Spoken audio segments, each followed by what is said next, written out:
Hey guys, welcome to another episode of Footy Banter and Insights. We have Varun the Chronicle with us because about 3 weeks back we were discussing about the managerial state at Real Madrid, and Manan, myself, and Varun were having a very serious discussion along with 12-year-old prodigy Han, and we all came to the conclusion that Jabi Alonso's days might be numbered if Real were to lose to Barca in the Copa. And that's exactly what happened. Within 24 hours, the news broke out that Alonso was sacked. So, aside from the managerial merry-go-round at Real Madrid, we also have the same situation developing at Chelsea and Manchester United. So, we are here to do a quick review of what has happened till now and what can be next for these prestigious clubs. So I think let's start in order of the sackings. So So Chelsea, before we yeah, go into that, right? Before we go into that, this has been such a weird month of Jan, right? Like usually the month of Jan starts, and then you are discussing which club is going to sign which player, what are the latest transfer rumors, what are the latest signings that are going to happen, and this Jan is like completely different, right? Like the all the fans can talk about, all us of like like people who do podcast can talk about is like the transfers that are happening on the managerial front rather than the player front. So a very interesting kind of development that a lot of teams that is happening on the managerial front. very true. I think this is the first time that so many top quality managers have suddenly become Being available. sacked, So yeah, yeah, and that too in the first 2 weeks of the Jan transfer window. true. So yeah, very interesting. I think the sporting directors need to focus more on their job at scouting and getting players rather than actually hiring and firing managers. Yeah, debatable, but yes, I think the way things are going, I think yeah, it's difficult to say who is right, who is wrong. But let's see. Which team do you want to start with? I think we can start off with the roundup based on the seniority of sacking. So, Okay, fair enough. yeah, if you remember the Hera Fairy reference in the first movie, Yes. yeah. So, Maresca, Jan first, he was technically not sacked. Maresca opted to leave the club, so Chelsea didn't have to pay compensation. Chelsea have a sister club named Strasbourg. They were able to quickly take up Liam Rosenior from there. And since then, they have appointed Gary O'Neill, who previously managed Wolves as well, to Strasbourg. And if we look at the present Chelsea lineup, they are not any signings which they will be going for at least till now. Uh, Rosenior is happy to work with the players at the club. He has got his own backroom staff and he has kept on the under 21 coach Callum McFarlane because he had a good feeling when he was, let's say, taking over the Man City and Fulham games. And I would say so far, many players seem to have gelled well with Rosenior in the few days that he's been at the club. One of the ones who doesn't seem to be happy with this appointment is Enzo Fernandez. So we'll see how that situation develops because, at least in terms of body language on the bench when he was interacting with the coach, I think it could be seen that he was not the most happy thus far. And tactically, very similar to Maresca, the Blue Co directors had handpicked him from Hull and they had given him 18 months at Salzburg. So, very well known to the sporting directors, his style of play, how he wants to take the club forward. And like we discussed in one of our previous videos, extremely well spoken. I think if the uh, let's say competition was happening in the press rooms, and I think he would be ahead by a mile. I think he's that good. So if you see any of his interviews, If you haven't, please do. I think it's a reference for how any young up and coming coach should kind of address the media. So I think he was really good. But that's where the buck stops, right? You can do as well in the press room, but if you get a run of 3 games without a win, suddenly they are your worst enemy. So we'll see how that evolves. But one thing is clear: Chelsea have supported him very well because they've offered him a 6.5 year contract, which is the largest contract or the longest contract which has been offered to any manager in the Blueco era. They have a break clause, which is also significant because in a break clause, you can end the relationship without any sort of compensation or a fixed compensation. And he has been appointed to the title of head coach. That has been made very clear both in the announcements as well as in the club pressers. So it'll be interesting to see how he handles this role. Uh, On to the next appointment, which was a very different version. But So, how would you rate the appointment? Like out of 10, what would your rating be? see, from a name perspective, 2 out of 10. From a CV perspective, again, 1 to 2 out of 10. But if I look at the sporting directors gelling with the head coach, if I look at Give me as a fan continuity, perspective. I can't give you as a fan perspective because it is a very see, as a Chelsea fan who has been used to competing at the very top, you would always want someone like a Tuchel, a Mourinho, a Conte to come into the club and change the dynamic immediately. So from that perspective, it can always be a very underwhelming signing. But if I look at the longer term success of the club, or if I look at whether he can actually help, just say for instance, I'll give you an example. When Maresca joined the club, I would have rated it a 3 on 10 signing. But after 3 months of him being there, I felt it was a 7 on 10 signing. After a year, I felt it was a 10 on 10 signing. So I think in a similar manner, if he's able to help improve the players, if he's able to help improve the communication, and he's able to get that fighting spirit to Chelsea, I think this can be a 10 on 10 signing as well.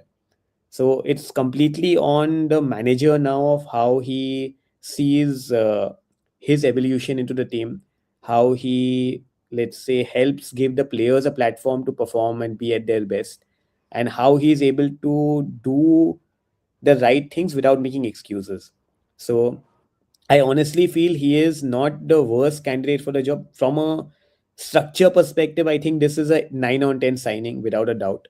But from a pure play football winning perspective, I think we'll have to take time to see how he actually does. If you ask me right now, am I 100% happy with him? Yes. If you ask me right now whether there are better candidates who we could have appointed, 100% yes. But would those other candidates be able to work with the present sporting structure at Chelsea? I don't think so. So a Jabi Alonso would have been my first pick because he is used to working in a setup with a sporting director and working closely with them. But if I look at some of the other bigger names out there, I don't think they would have been very well positioned to work with a young squad like Chelsea and be able to kind of work within the limitations of what the sporting hierarchy is guiding. So I'm happy. So I would have preferred Maresca to be there at least till the end of the season, even if he wanted a City job. That did not happen. Now I'm 100% backing Rosinio. I am not sure if we'll be able to finish in the Champions League spots, to be honest. I'm not even sure how far we'll go in the cup competitions because we face Arsenal in the semi-finals of the Carabao Cup. But I am 100% backing him that even if, let's say, we finish 15th in the league and even if we are out of all the competitions, I would still want to see what he's about and I would want to give him at least one full year next year, irrespective of the circumstances. Okay. From a from a neutral perspective, I would say like it's an extremely underwhelming signing. I would say, having watched Chelsea for the past 20 years since the Abramovich era, I would really think that they would have shown much more aggression, much more ambition while appointing a manager. This seems more like a signing which is the board's puppet. So, which will actually work in terms of developing the player, helping them sell the player, helping them make a profit on those things. I'm not sure about the on-field success, and kind of it makes me question where the board actually sees, or what the vision the board has for Chelsea. Is it about making money and kind of making profits, or is it about winning? Right? This is. It seems to me that this kind of brings me to the second half of the Wenger era, where the entire focus of Arsenal hierarchy was about making money and paying debt at that point, right? For and at that point, trophies and winning always takes a backseat. It's about bargain signings. It's about uh, kind of signing, coming in the Champions League to make money, always finishing fourth, making sure you are fourth, and all of those things, rather than actually focusing on fighting on all fronts, basically. So So that's just my neutral fan perspective. no, it's a very you've made very very accurate views for sure, without any doubt. The only submission will be that if let's say when Maresca walked into the club, I don't think anyone would have imagined Chelsea winning the Conference League in his first season and Chelsea winning the Club World Cup in his first season. They would have been expected to at least reach the semis of the Conference League. They would have at least expected Chelsea to be in the top six discussion. But finishing top four, finishing the season with two trophies, and that too winning against PSG, PSG which had won the Champions League and convincingly defeating them. I think it was surprising. And it was actually a function of both tactics as well as the way the structure has helped put the team together. Now, in this particular case, I completely understand where you're coming from. Very underwhelming from a Chelsea perspective, from a neutral perspective as well. But only submission is, let's not judge a book by its cover. No, no, Let of us course, start of course. reading the, yeah, and let us see how he evolves. Now, let's say if after a year, let's say by next December, if we are nowhere close to competing, then I completely agree that this has been a very underwhelming signing. But I think as a fan, as a neutral also, we need to give time to a manager to implement his ideas. Like if let's say now if we take the subject to United, who also sacked their manager. Now, he basically came in mid-season when he was not supposed to come in mid-season. He pleaded for him to complete his year at Sporting because they were top of the league, they were top in the Champions League, and from that he went into a scenario wherein he did not win many games in the last 18 months. He had to disrupt the culture at the club. He had to ship out a lot of rotten eggs. He had to work with a sporting director who, let's say, wasn't amenable to his ideas and views on players. And he did all of this wherein he kind of implemented a very different system and he was very rigid on his system. Now, unfortunately, things did not work out for him, but it is very surprising the timing of his sack because at the time he was sacked, United were actually closer to a fourth place spot rather than being at the bottom of a league. Wherein last season at the end they were 15th in the league as well. So it was very inconspicuous the way he was asked to be removed for his comments to the board rather than for his on-field performances. So I think if again just taking one step back, if by next December, if let's say what is the worst case scenario possible at Chelsea? I don't see Chelsea being relegated. Let's say the worst case scenario is Chelsea finishing 15th in the league. The worst case scenario is Arsenal thumping Chelsea 7-0 to 10-0 across two legs. Let's say they get knocked out in the next round against Hull, which is his former club. And let's say we are not able to make the next stage of the Champions League. This is the worst outcome that can happen. And let's say the best outcome which can happen, which is key, we finish top four, we reach the finals of one of the cup competitions, and we get to, let's say, a quarter final of the Champions League. Now between these two, I I don't am think that's the worst case scenario, right? See, the worst case scenario is not about whether you guys lose the next two games against Arsenal or lose to Hull City, or okay, fine. So that is like a near term opportunity missed kind of a thing. More than that, I would say, even if you look at the bigger picture, right? I think it's more about what I think on the bigger picture is an indication towards what the board is thinking, right? My point is where directionally by giving him a managerial role, directionally what are you indicating to the fans, and what are you indicating in general, what your vision is. That's my bigger perspective. As I said, I think it kind of says more that they are focused less on field achievements and focused more on the commercial side of things, where how a manager comes in, helps rotate the squad, help gives more minutes to youngsters, probably helps the sporting director move on the younger players for profits and all of those things, correct? So that's the bigger thing.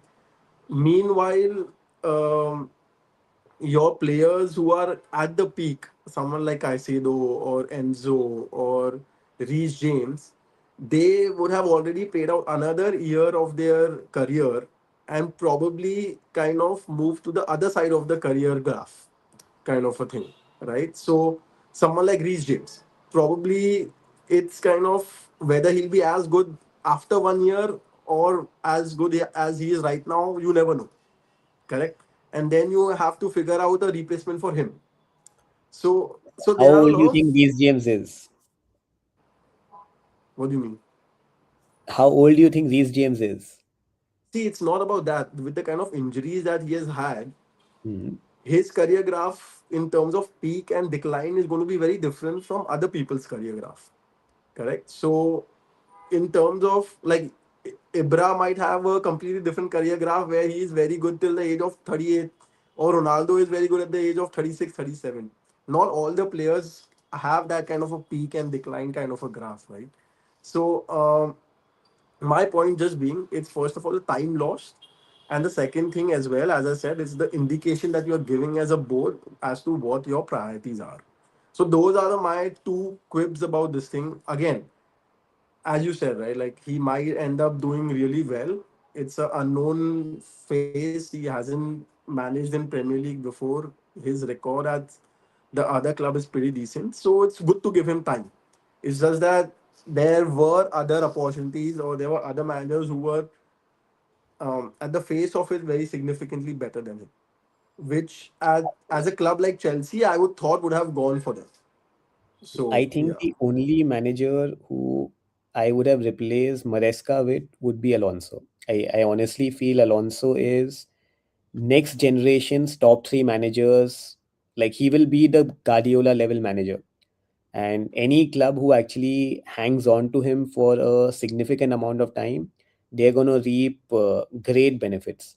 So I think he is the one guy who, like, I'm very, very bullish on in terms of management. So he would have definitely been a standout. Someone who's a great tactician like an Inzaghi, if he would have come in at the end of the season or maybe something like this, but then his let's say style of play, we'll have to change a lot of players. And let's say one thing is very clear, uh, because of Chelsea's commercial revenues and because of Chelsea's stadium revenues, we are not in a position to sign players above a certain wage structure, which has been made very clear by the board. We made a very big mistake in signing players like Sterling, Koulibaly, uh, early on. And because of that, the entire financial structure kind of went for a toss. And then the club has made a very, very conscious decision that they are not going to have anyone break their wage structure, even if it means lesser sporting success. Now, as a fan, I am okay to back that ideology because eventually you have to have the resources to keep on competing, right? Like when you spoke of the Wenger days, that was the case because Wenger had helped build Emirates and transition from Highbury. There was a huge debt in the Arsenal books which needed to be repaid, and he actually helped a lot in getting the club to a position wherein the next phase of managers could take the club forward in a very stable manner. And I think because Chelsea does not have that commercial revenue, global base, fan following, and stadium revenues, they will always have to be in a position with PSR wherein they will have to keep on selling either youth or their best players to compete with the best. Now, when there was no PSR or FFP, that time you could have a Roman Abramovich come in, spend millions on a player, he doesn't work out, you spend a millions on another player, and that was perfect. That was like the peak of competing and being the best. But every club has a structure, and fortunately or unfortunately, you have to know your ceiling.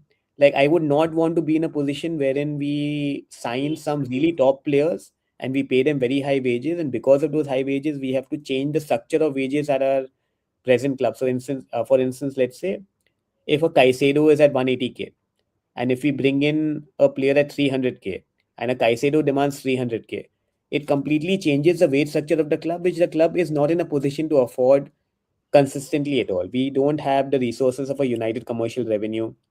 We don't have the, let's say, the gate receipts that Arsenal has with a 65,000 capacity stadium. Plus, also their revenue streams are higher. So essentially, in the limits which Chelsea has, I think Alonso would have still been a very good model, because if I look at his work at Bayer Leverkusen, he did it without stars and he was able to work within a club structure. So I think that is the one regret I would have, that we could have, let's say, hung on to Maresca till the end of the season and maybe gotten an Alonso. That would have been my dream managerial signing. But the fact is the fact that we could not get him. So I think from the available options which are there on the market, I think whoever fits into the present structure, that is the person we have to back. So I think I'm reasonably happy with Rosenior. I and actually feel like I'm hoping for it, not with any sort of stats or something. But if he stays for about a 1.5 year, I feel he can actually be a very good manager in the Premier League. So we'll have to Okay. hang on to him. Yeah. Let's move on to the next one, which is Carrick. What are your views on Carrick and United The actually hiring him for the interim role? very good decision from three angles. One, they were interviewing Ole and Carrick both. They made sure that they chose based on the present and not the past. It would have been a very easy decision to go back to Ole and let's say be nostalgic and say that this guy got us into the Champions League. This guy helped us beat City twice. We should definitely get him on board. But they were very clear this is an interim appointment. They are going to look for new options in the summer. And I think they have gotten a better coach. And I think the backroom staff at Carrick have got is extremely impressive. So, giving an example, Steve Holland was an assistant manager with Conte, Jose Mourinho, like all the Chelsea guys. He comes from a Chelsea pedigree, Ancelotti.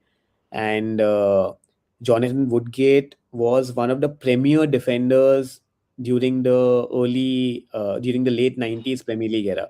His career was hampered by injuries. Otherwise, he was one of the premier defenders of the day. And I think this backroom staff will instill a lot of let's say discipline to the United players, which they desperately lacked. And Carrick would kind of be able to get the best out of this United midfield, which I think again has been a big issue for them. So I think this gives them the best chance. 17 games in the season, no midweek games. I think this gives them the best chance of finishing top four. And if they finish top four, then if I was them, I would go all in for Alonso. Or if I cannot get an Alonso, then I would go all in for a Tuchel. These would be my top two signings.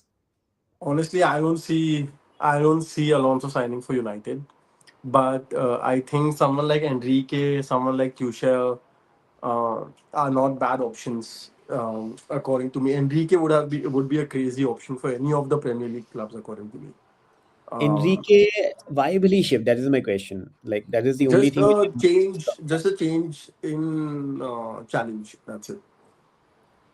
but would you want a change in challenge when you are literally having, let's say, the world at your feet, right? Like, Why would you want a See, change in challenge? different people are triggered by different this thing, right? Like it's the human psychology. Not everyone is same. What seems logical to us might not seem logical to him, right? So, and all of these managers and players are sometimes like that. Like some of these managers are like that. Instead of having a cushion kind of a role where you were got in to win the Champions League, which he has already done.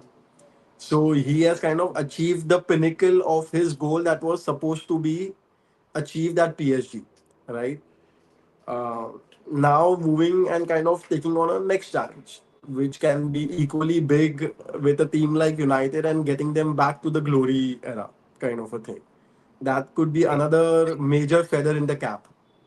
I think it's career suicide right now. See again, right? I would agree. I would think the same way, but you never know, right? Weird things happen. So as I said, right, like couple of last week or couple of weeks back, I was like Newcastle need to be preparing for Eddie Howe's transition, and that time we were discussing no managers are available, and now look at the number of managers that are available. It's just about preparing and having the right mindset, and then you never know where a door opens up or a window opens up, and you grab the opportunity, right? So I think United need to approach it in a similar manner.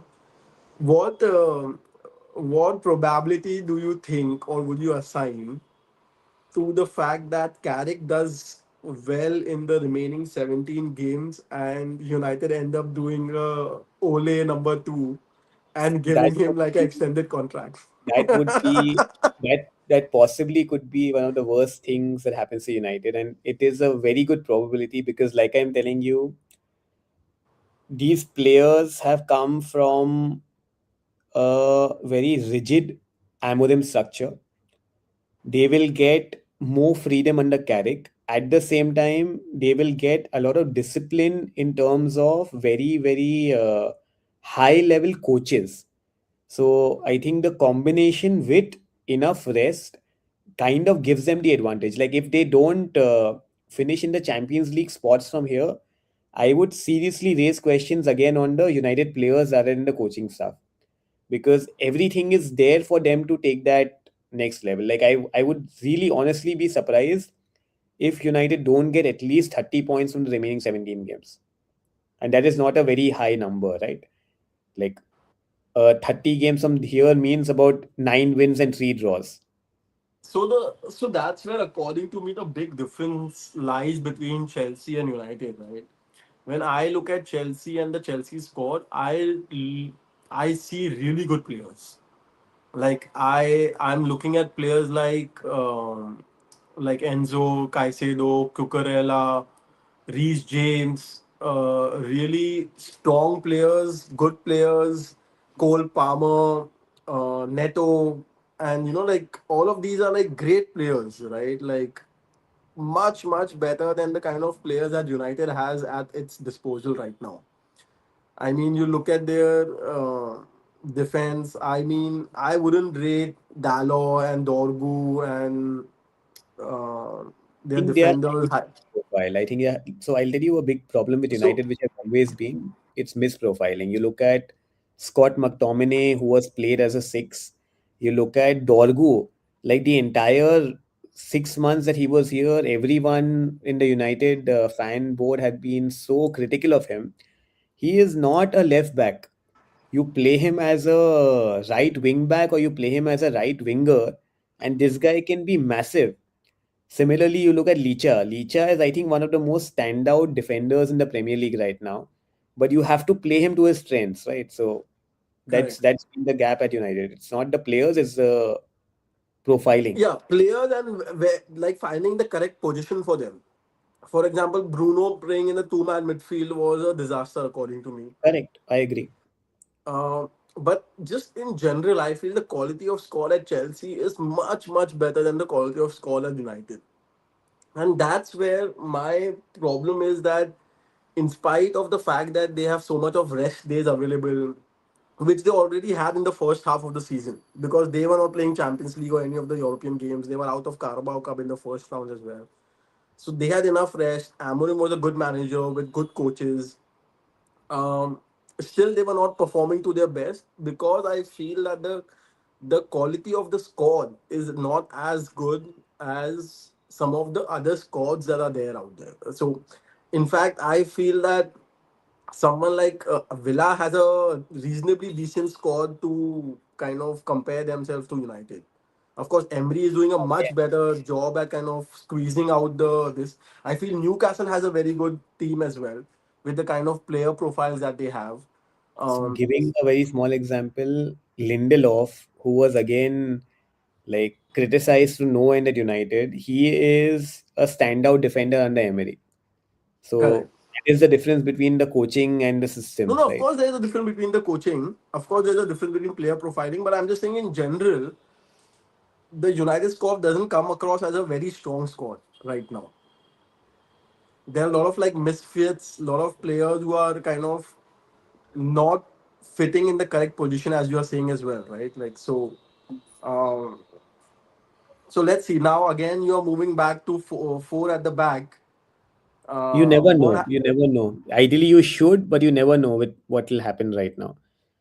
I think Yeah, it depends. I'm very interested to see the next two games because United face City in the Manchester Derby, and then they face Arsenal. And I think both these games are like free hits for Carrick, right? Like no one expects yeah. them to get any even a single point from these. And if he I will gets, be. I will be really interested to see how he fits in someone like Cunha, Embuemo, Mount, and Bruno in his formation going forward, while also kind of utilizing someone like, say, Diallo when he comes back. And, because like if like Diallo was playing as a right wing back, correct? he There's is no one of the right wing best back players at now. United. Yeah, he is Yeah, one of but the there's best. no right. So who do you play as a right wing? Do you play Diallo as right wing? Do you play Mbuemo as right wing again?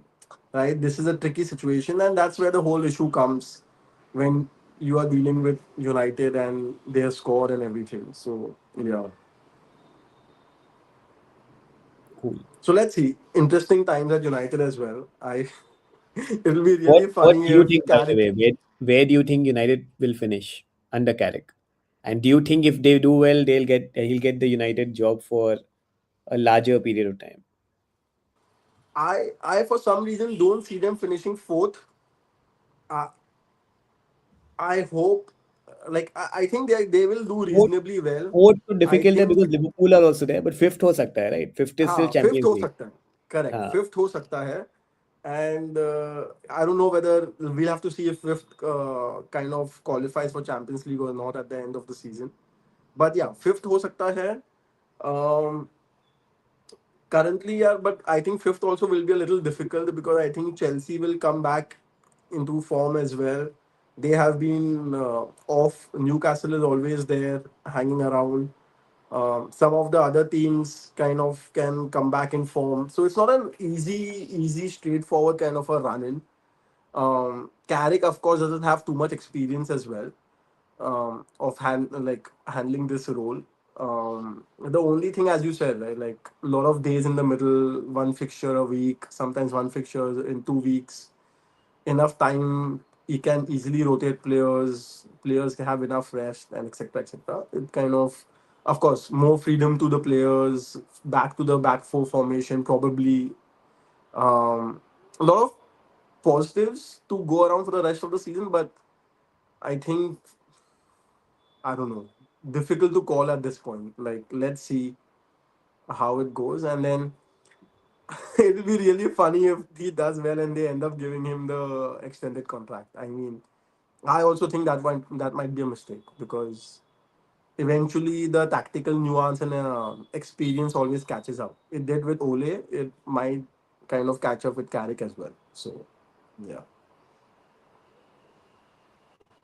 Coming to Chelsea, coming to Real Madrid. So they have gotten Arbeloa as an interim, and whom do you think they might just go for as a full-time appointment during summer? so before that, one word on Arbeloa. So he refers to himself as a Morinista. Morinista is part of the team at Real Madrid who helped beat Barca to the title, a 100-point season. And Hmm. he is very similar in his approach as a manager. It Hmm. is us against the league kind of mentality. And if he avoids coaching the players and just instills that winning at all cost mentality, I think he can actually, like, it's a very binary situation for him. He will either, he's anyways going to get the sack. Like in the sack, as in he's anyways not going to be looked at as a permanent contender. But from now till the end of the season, he actually has nothing to lose. If he's able to instill that winning mentality and instill that us against them mentality against the league, and if he ends up getting to the league, I think he can stay on as well. So I think that is the best case scenario for Arbeloa. If Arbeloa doesn't do the kind of job which, let's say, he may end up doing, then I think they need a man manager. I think we had this discussion in depth, wherein a team like Madrid don't need a coach. They don't need someone to help tactically kind of fit every piece together, but they need a very senior guy who's going to be able to manage egos. And it's very important to see what kind of, you need a player or you need a manager who the players can respect. So you would need someone who's won the Champions League. Of course, a lot of media reports were linking Madrid to Klopp, but I don't see Klopp happening because of the way the Madrid hierarchy works, right? And the kind of player power which the players have Right. at Madrid. So I don't see that situation developing. So, off the top of my head, I think a Simone Inzaghi can actually be a good fit because he has worked with top players and he has been able to mold them together in a system. If Zidane doesn't get the France job, I think Perez may just give him a call, although he had an acrimonious departure the last two times, so it seems unlikely. But Hmm. in that mold, I think someone very senior, I think that is the right part for Madrid. I wouldn't be surprised if it's Tuchel. Tuchel would be a great signing at Madrid. Only problem is that Tuchel is someone who will not tolerate player power. I think that is something that needs to change at Madrid. We were discussing this last time as well, right? I think it will change at Madrid. So That if you see the, I don't know, have you gone through some of the videos which I had sent? yeah. So at the end of the Copa, Alonso and Madrid were to do a guard of honor for Barca. And in the middle, Mbappe called the players, "Ki, we are not doing that." And then there was no, let's say, option left for Alonso but to leave. And that kind of showed to him how important the players' power is in the club. Similarly, Vinny Jr., he refused to sign a new contract and he held the club hostage. And like there are so many instances, right? Like in a team like Madrid, the players are always going to have the power because you are signing the top players who are ready made. You're not signing potential, you're signing the top players who are ready made, and you are signing the next level of players who are ready made or who have the potential as well. Let's say an Enric, a Mastantuano, Ada Guler. Now if these guys don't make it, someone like an Odegaard, like one of the best players in the Premier League right now, he could not make it at Madrid because of the kind of quality which Madrid had, right? So they will never allow a setup wherein the manager becomes bigger in the club. And whenever that happens, eventually it leads to a break. I think it's the DNA of the club. It's as simple as that. The other option could be Ancelotti coming back. Again, it's very subjective because would he want to come back in this setup I after all? again see like he's done it twice before, right? So He's done it twice before. I'm just trying to think who else is there who the players would kind of accept in that father figure role. That's why you can't have a 35, 40, 45-year old manager in Madrid. You require pedigree, you require longevity. So Klopp is definitely an answer, but not for the structure. From the player's perspective, maybe yes. Pep Guardiola would be the ideal candidate, but again, there's He's no not way going he's to going go to go to to Madrid. Madrid. There's no way. There's No no chance. chance. No chance. Luis Enrique could be a strange one. He is a But former Luis Madrid Enrique player as is a well. Barcelona guy. No, no, no. Luis Enrique is a Madrid legend as well. He is the only player to have won the league with both Madrid and Barca and be loved by both the sets of teams. So he can actually be a good option. Before Barca, he was at Madrid, Okay.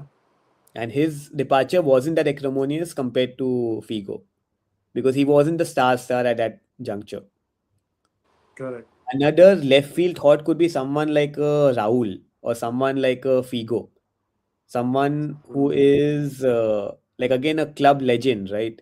And maybe they are not the best coaches. They are essentially just going to be people who are going to support the players, like They are a man Zidane, managers. man managers. But Hmm. I think that is the DNA of the club. I think whenever you move away from that, it doesn't work. Like an Emery would not work at Madrid. No, Uh, I really wouldn't know.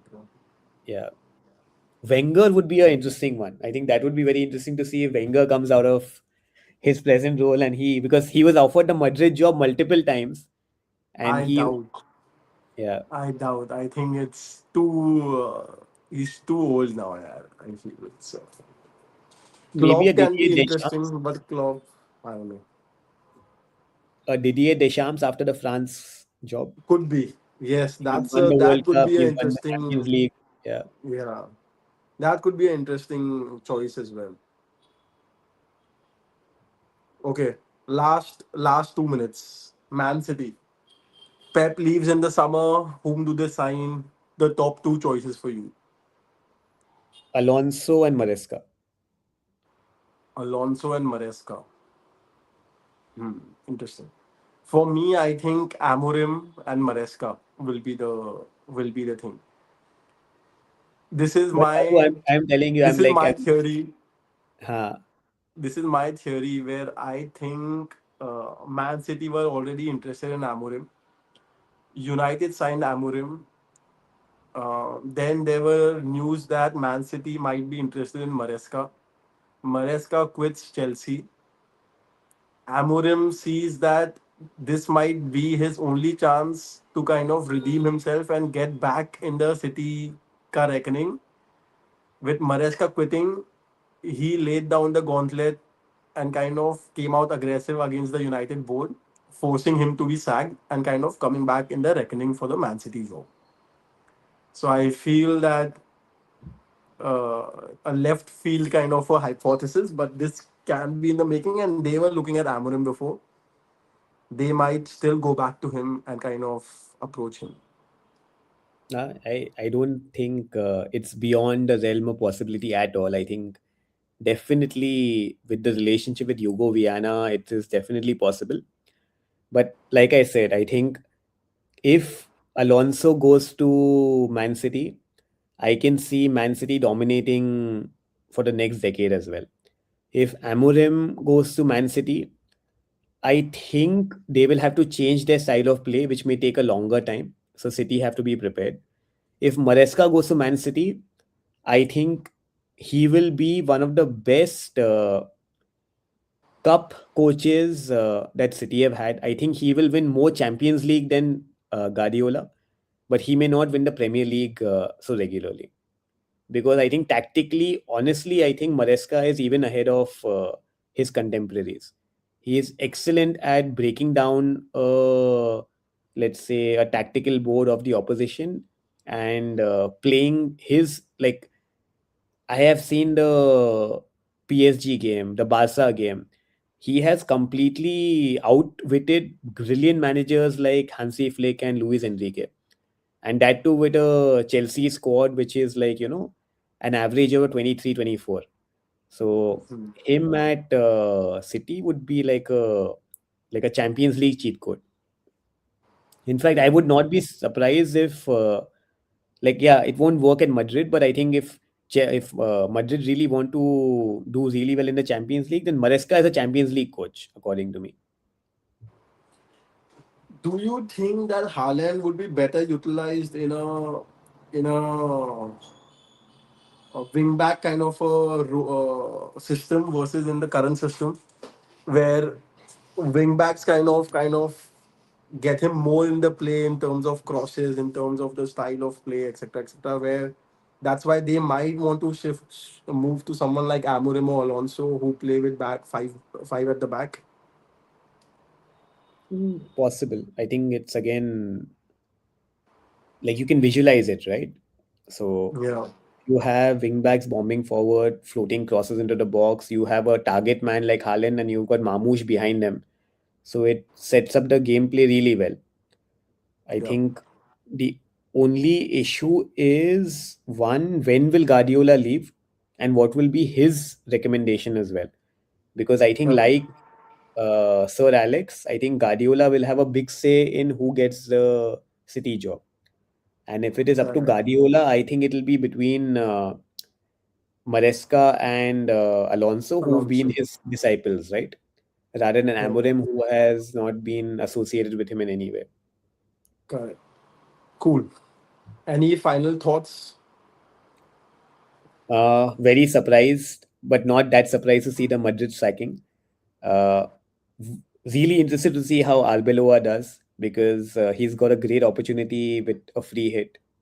Similar with Carrick, I think he will do really well, especially because of his backroom stuff.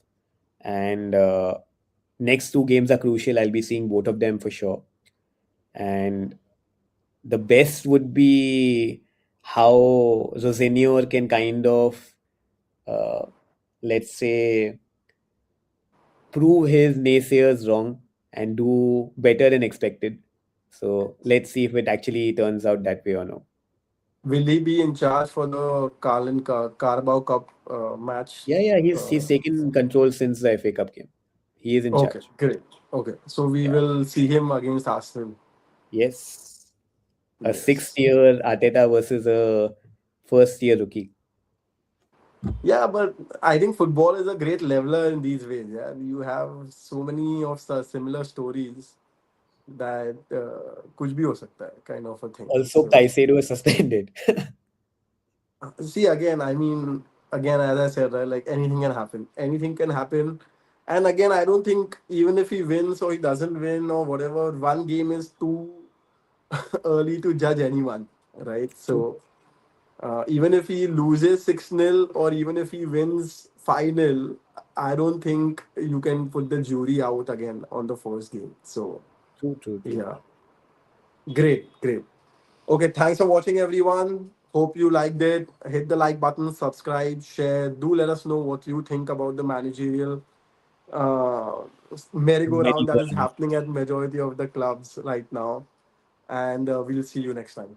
Bye bye. Chalo. All right, see you, buddy. Bye.